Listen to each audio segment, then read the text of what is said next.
Hello friends, ਤੁਹਾਡੇ ਆਪਣੇ YouTube channel let's do it ਤੇ ਬਹੁਤ-ਬਹੁਤ ਸਵਾਗਤ ਹੈ। ਮੈਂ ਹਾਂ ਚੰਦਰਪਾਨ। ਇੱਕ ਪੰਜਾਬ ਦੇ ਵਿੱਚ ਨਵੀਂ ਭਰਤੀ ਨਿਕਲੀ ਹੈ ਜੀ, ਜਿਸ ਦੇ ਰਿਗਾਰਡਿੰਗ ਇੱਕ ਫੁੱਲ ਇਨਫੋਰਮੇਸ਼ਨ ਤੁਹਾਡੇ ਨਾਲ ਸ਼ੇਅਰ ਕਰ ਰਿਹਾ ਹਾਂ। ਜੇਕਰ ਤੁਸੀਂ ਚੈਨਲ ਉੱਤੇ ਨਵੇਂ ਹੋ ਤਾਂ ਚੈਨਲ ਨੂੰ ਸਬਸਕ੍ਰਾਈਬ ਕਰ ਲਓ। ਜੋ ਵੀ ਪੰਜਾਬ ਦੇ ਵਿੱਚ ਨਵੀਂ ਭਰਤੀ ਜਾਂ ਇਸ ਤੋਂ ਇਲਾਵਾ teacher recruitment all over India ਜੋ ਵੀ ਨਿਕਲਦੀ ਹੈ, ਉਸ ਦੇ ਰਿਗਾਰਡਿੰਗ ਤੁਹਾਡੇ ਕੋਲ ਸਭ ਤੋਂ ਪਹਿਲਾਂ ਇਨਫੋਰਮੇਸ਼ਨ ਆਪਣਾ ਚੈਨਲ ਪਹੁੰਚਾਉਂਦਾ ਹੈ। ਇਸ ਤੋਂ ਇਲਾਵਾ ETT PTET ਤੇ ਜੋ ਵੀ ਇਨ ਫਿਊਚਰ ਕਲਾਸਿਸ ਹੋਣਗੀਆਂ ਤੁਹਾਨੂੰ ਇਸ ਚੈਨਲ ਉੱਤੇ ਮਿਲਣਗੀਆਂ। ਤਾਂ ਅੱਜ ਦੀ ਜਿਹੜੀ ਭਰਤੀ ਹੈ ਜੀ, ਐਡਵਰਟਾਈਜ਼ ਨੰਬਰ 9/2021 ਅਧੀਨ ਸੇਵਾਵਾਂ ਚੋਣ ਬੋਰਡ ਪੰਜਾਬ ਦੇ ਵੱਲੋਂ ਜਿਹੜੀ ਰਿਕਰੂਟਮੈਂਟ ਭਰਤੀ ਕੱਢੀ ਗਈ ਹੈ। ਜਿਹੜੀ ਜਨਤਕ ਨਿਯੁਕਤੀ ਹੈ ਜੀ, ਇਸ ਦਾ ਇਸ਼ਤਿਹਾਰ 20/5/2021 ਨੂੰ ਜਿਹੜਾ ਹੋਇਆ ਔਨਲਾਈਨ ਜਿਹੜੀ ਸਟਾਰਟ ਹੈ ਜੀ ਐਪਲੀਕੇਸ਼ਨ ਸਬਮਿਟ ਹੋਣ ਦੀ, ਉਹ 21/5 ਤੋਂ ਸਟਾਰਟ ਹੋ ਜਾਏਗੀ ਅਤੇ 15/6 ਤੱਕ ਤੁਹਾਡੇ ਜਿਹੜੇ ਫੋਰਮ ਫਿਲ ਹੋਣਗੇ। ਤਾਂ ਇਸ ਦੇ ਲਈ ਤੁਸੀਂ ਜਿਹੜੀ ਹੈ ਆਪਣੀ ਫੋਰਮ ਹਰ ਵਾਰ ਤੁਹਾਨੂੰ ਦੱਸਦਾ ਜੀ, ਪਹਿਲਾਂ ਹੀ ਡੇਟ ਤੋਂ ਪਹਿਲਾਂ ਫਿਲ ਕਰ ਲੈਣਾ ਹੈ ਜੀ, ਲਾਸਟ ਡੇਟ ਤੋਂ ਪਹਿਲਾਂ। ਇਸ਼ਤਿਹਾਰ ਦੀ ਪੂਰੀ ਜਾਣਕਾਰੀ ਹੈ ਜੀ। ਇਸ ਦੇ ਵਿੱਚ 3 ਜਿਹੜੀ ਪੋਸਟ ਹੈ ਉਹ ਨਿਕਲੀ ਹੋਈ ਹੈ ਜੀ। ਪੰਜਾਬ ਸਰਕਾਰ ਦੇ ਜਿਹੜਾ ਉਦਯੋਗ ਅਤੇ ਕਮਰਸ ਵਿਭਾਗ ਅਤੇ ਦਫ਼ਤਰ ਆਬਕਾਰੀ, ਜਿਹਨੂੰ ਐਕਸਾਈਜ਼ ਕਿਹਾ ਜਾਂਦਾ ਦੀ, ਕਰ ਕਮਿਸ਼ਨਰ ਪੰਜਾਬ ਪਟਿਆਲਾ ਤੋਂ ਪ੍ਰਾਪਤ ਹੋਏ। ਇਸ ਦੀ ਜਿਹੜੀ ਰਿਕਰੂਟਮੈਂਟ ਹੈ ਉਹ ਪਟਿਆਲਾ ਦੇ ਜਿਹੜੇ ਹੈ ਜੀ ਉਸ ਤੋਂ ਪ੍ਰਾਪਤ ਹੋਈ ਹੈ। ਗਰੁੱਪ C ਦੇ ਮੰਗ ਪੱਤਰ ਹੈ। ਅਸਾਮੀਆਂ ਦਾ ਜਿਹੜਾ ਵਰਗੀਕਰਨ ਹੈ ਉਹ ਹੇਠ ਦਿੱਤੇ ਅਨੁਸਾਰ ਹੈਗਾ ਜੀ। ਇਸ ਦੇ ਵਿੱਚ ਉਦਯੋਗ ਅਤੇ ਕਮਰਸ ਵਿਭਾਗ ਪੰਜਾਬ ਦੇ ਜਿਹੜੇ ਉੱਚ ਉਦਯੋਗਿਕ ਉੱਨਤੀ ਆਫਿਸਰ, ਜਿਹੜਾ ਡਿਵੈਲਪਮੈਂਟ ਆਫਿਸਰ ਹੁੰਦਾ ਹੈ ਜੀ, ਉਹਦੀ 56 ਪੋਸਟਾਂ ਹੈ ਜੀ। ਅਤੇ ਬਲੋਕ ਡਿਵੈਲਪਮੈਂਟ ਪ੍ਰਸਾਰ ਜਿਹੜਾ ਹੁੰਦਾ ਹੈ ਜੀ, ਉਹਦੀ 61। ਅਤੇ ਜਿਹੜਾ ਐਕਸਾਈਜ਼ ਦਾ ਜਿਹੜਾ ਕਮਿਸ਼ਨਰ ਦਫ਼ਤਰ ਆਬਾਕਾਰੀ ਅਤੇ ਕਰ ਦਾ ਜਿਹੜੀ ਪਟਿਆਲਾ ਦੀਆਂ ਪੋਸਟਾਂ 51 ਪੋਸਟ, ਕੁੱਲ 168 ਪੋਸਟਾਂ ਹੈ ਜੀ, 168। ਠੀਕ ਹੈ ਜੀ। ਇਹਨਾਂ ਦੇ ਲਈ ਤੁਸੀਂ ਅਪਲਾਈ ਕਰ ਸਕਦੇ ਹੋ। ਹਰ ਪੋਸਟ ਦੇ ਲਈ ਇਹਨਾਂ ਨੇ ਜਿਹੜੀ ਕੁਆਲੀਫਿਕੇਸ਼ਨ ਮੰਗੀ ਹੈ ਜੀ, ਉਹ ਗ੍ਰੈਜੂਏਸ਼ਨ ਹੈ ਅਤੇ 50% ਮਾਰਕਸ ਤੁਹਾਡੇ ਕੋਲ ਹੋਣੇ ਚਾਹੀਦੇ ਹੈ। 50% ਜਿਸ ਦੇ ਕੋਲ ਹੈ ਉਹ ਸਾਰੀ ਪੋਸਟਾਂ ਦੇ ਲਈ ਅਪਲਾਈ ਕਰ ਸਕਦਾ ਹੈ। ਬਾਕੀ ਪੂਰਾ ਰੀਡ ਆਊਟ ਕਰ ਲੈਂਦਾ ਜੀ। ਉਦਯੋਗ ਅਤੇ ਕਮਰਸ ਵਿਭਾਗ ਪੰਜਾਬ ਜਿਹੜਾ ਡਿਪਾਰਟਮੈਂਟ ਹੈ ਜੀ, ਉਸ ਦੇ ਅੰਡਰ 2 ਪੋਸਟਾਂ ਜੀ, ਉੱਚ ਉਦਯੋਗਿਕ ਉੱਨਤੀ ਆਫਿਸਰ ਅਤੇ ਬਲਾਕ ਪੱਧਰ ਪ੍ਰਸਾਰ ਆਫਿਸਰ। ਗ੍ਰੈਜੂਏਸ਼ਨ ਇਨ ਐਨੀ ਫੀਲਡ, ਕਿਸੇ ਵੀ ਫੀਲਡ ਤੋਂ ਤੁਸੀਂ ਗ੍ਰੈਜੂਏਸ਼ਨ ਕੀਤੀ ਹੈ ਜੀ, BA BCom BSc, ਕੋਈ ਵੀ ਤੁਸੀਂ BBA ਜੋ ਵੀ ਕੀਤੀ ਹੋਈ ਹੈ, 50% ਮਾਰਕ ਦੇ ਨਾਲ ਤੁਸੀਂ ਕੁਆਲੀਫਾਈ ਕੀਤਾ ਹੋਣਾ ਚਾਹੀਦਾ ਹੈ। ਸ਼ੁੱਡ ਹੈ ਪਾਸਟ, ਤੁਹਾਡੇ ਕੋਲ 10ਵੀਂ ਦੇ ਵਿੱਚ ਆਪਣਾ ਕੀ ਹੋਣਾ ਚਾਹੀਦਾ ਜੀ, ਪੰਜਾਬੀ ਹੋਣੀ ਚਾਹੀਦੀ ਹੈ। ਠੀਕ ਹੈ। ਇਸ ਤੋਂ ਇਲਾਵਾ ਜਿਹੜਾ ਅੱਗੇ ਸੈਕਿੰਡ ਪੋਸਟ ਹੈ ਜੀ ਆਪਾਂ ਕਹਿੰਦੇ ਨੇ, ਇਹਦੇ ਵਿੱਚ ਤੁਹਾਡੇ ਕੋਲ ਜਿਹੜੀ ਬੈਚਲਰ ਡਿਗਰੀ ਹੋਣੀ ਚਾਹੀਦੀ ਹੈ ਇਨ ਡਿਸਿਪਲਿਨ ਫਰੋਮ ਰੈਕੋਗਨਾਈਜ਼, ਸੇਮ ਹੋਈ ਹੈ ਜੀ। ਪਰ ਇਸ ਦੇ ਲਈ ਤੁਹਾਡੇ ਕੋਲ 120 ਹਾਰ ਦਾ ਜਿਹੜਾ ਕੰਪਿਊਟਰ ਦਾ ਕੋਰਸ ਹੁੰਦਾ ਹੈ ਜੀ, ਉਹ ਤੁਹਾਡੇ ਕੋਲ ਹੋਣਾ ਜ਼ਰੂਰੀ ਹੈ।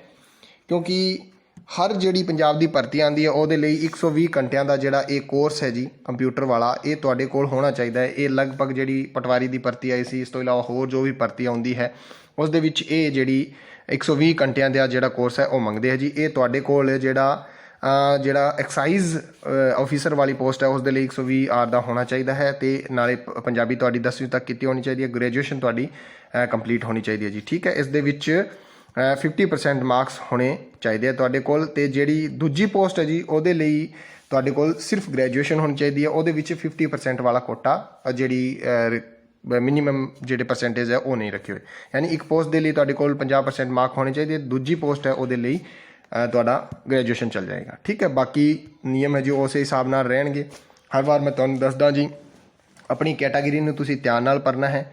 ਡਿਪਾਰਟਮੈਂਟਲ ਜਿਹੜਾ ਐਗਜ਼ਾਮ ਹੋਏਗਾ ਉਸ ਦੀ ਇੱਕ ਕੰਡੀਸ਼ਨ ਹੈ ਜੀ ਇਹਦੇ ਵਿੱਚ, ਕਿ ਜਦੋਂ ਤੁਸੀਂ ਡਿਪਾਰਟਮੈਂਟ ਦੇ ਵਿੱਚ ਪਾਸ ਹੋ ਜਾਓਗੇ, ਉਸ ਤੋਂ ਬਾਅਦ ਤੁਹਾਡਾ ਡਿਪਾਰਟਮੈਂਟ ਦਾ ਜਿਹੜਾ ਅੱਗੇ ਪੇਪਰ ਹੋਏਗਾ ਉਸ ਨੂੰ ਤੁਸੀਂ ਵਿਦਿਨ ਜੋ ਟਾਈਮ ਪੀਰੀਅਡ ਇਹਨਾਂ ਨੇ ਪ੍ਰਸਕ੍ਰਾਈਬਡ ਕੀਤਾ ਹੋਇਆ ਹੈ, ਇਸ 'ਤੇ ਮੈਂ ਦੱਸ ਦਿੰਦਾ ਜੀ ਦੁਬਾਰਾ ਤੁਹਾਨੂੰ।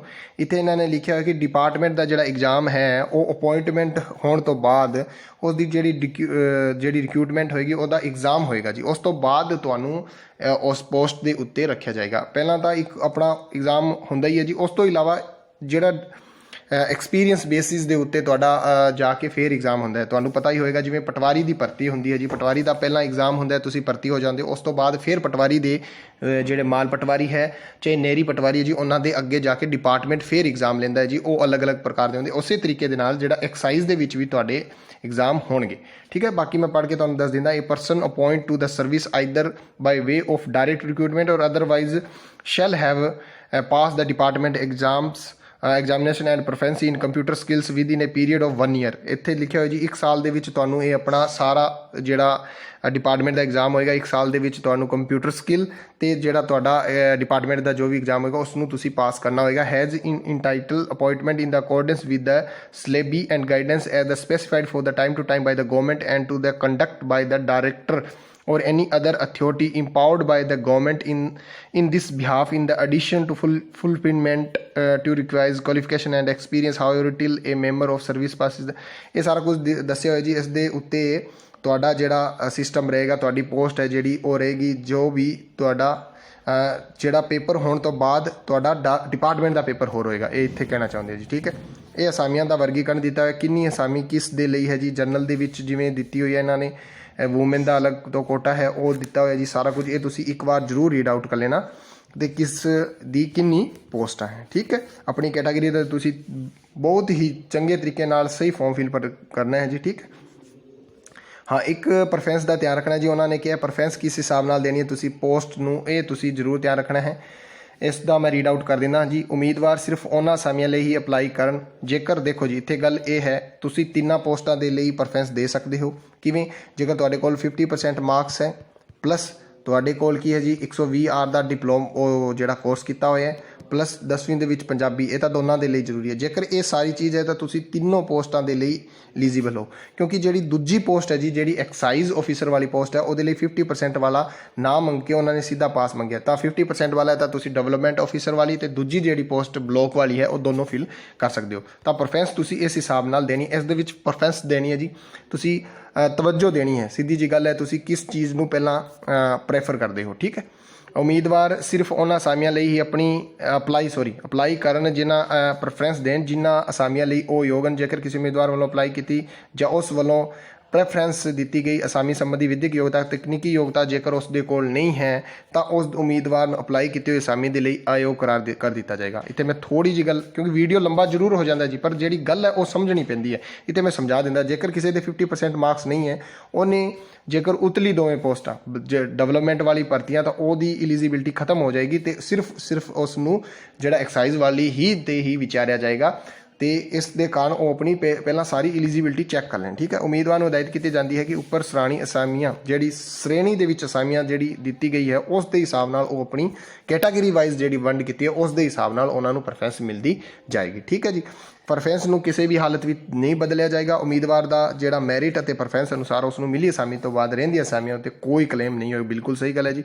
ਜੇਕਰ ਤੁਸੀਂ ਇਹ ਮੰਨ ਕੇ ਚਲੋ ਜੀ ਤੁਹਾਡਾ ਮੈਰਿਟ ਦੇ ਵਿੱਚ ਨਾ ਆ ਜਾਂਦਾ ਹੈ ਬਲੋਕ ਡਿਵੈਲਪਮੈਂਟ ਵਾਲੀ ਦੇ ਵਿੱਚ, ਤਾਂ ਤੁਸੀਂ ਐਕਸਾਈਜ਼ ਵਾਲੀ ਦੇ ਉੱਤੇ ਕਲੇਮ ਨਹੀਂ ਕਰ ਸਕਦੇ ਚਾਹੇ ਤੁਹਾਡੀ ਨੰਬਰ ਅਬਵ ਹੈ ਜੀ। ਠੀਕ ਹੈ, ਕਿਉਂਕਿ ਪ੍ਰੈਫਰੈਂਸ ਦੇ ਹਿਸਾਬ ਨਾਲ ਤੁਹਾਨੂੰ ਪੋਸਟ ਮਿਲਣੀ ਹੈ। ਠੀਕ ਹੈ, ਇਹ ਤੁਸੀਂ ਸਮਝ ਵੀ ਜਾਓਗੇ। ਜਿਵੇਂ ਤੁਸੀਂ ਸਭ ਤੋਂ ਪਹਿਲਾਂ ਐਕਸਾਈਜ਼ ਵਾਲੇ ਨੂੰ ਦਿੱਤੀ ਹੈ, ਉਸ ਤੋਂ ਬਾਅਦ ਡਿਵੈਲਪਮੈਂਟ ਨੂੰ ਦਿੱਤੀ ਹੈ, ਤਾਂ ਤੁਹਾਨੂੰ ਐਕਸਾਈਜ਼ ਵਾਲੀ ਮਿਲ ਜਾਏਗੀ। ਡਿਵੈਲਪਮੈਂਟ ਵਾਲੀ ਫਿਰ ਜੇ ਤੁਹਾਡੇ ਨੰਬਰ ਜ਼ਿਆਦਾ ਹੋਣ ਤੁਹਾਨੂੰ ਉਹ ਪੋਸਟ ਨਹੀਂ ਮਿਲੇਗੀ। ਤਾਂ ਇਸ ਗੱਲ ਦਾ ਤੁਸੀਂ ਜ਼ਰੂਰ ਧਿਆਨ ਰੱਖਣਾ ਹੈ।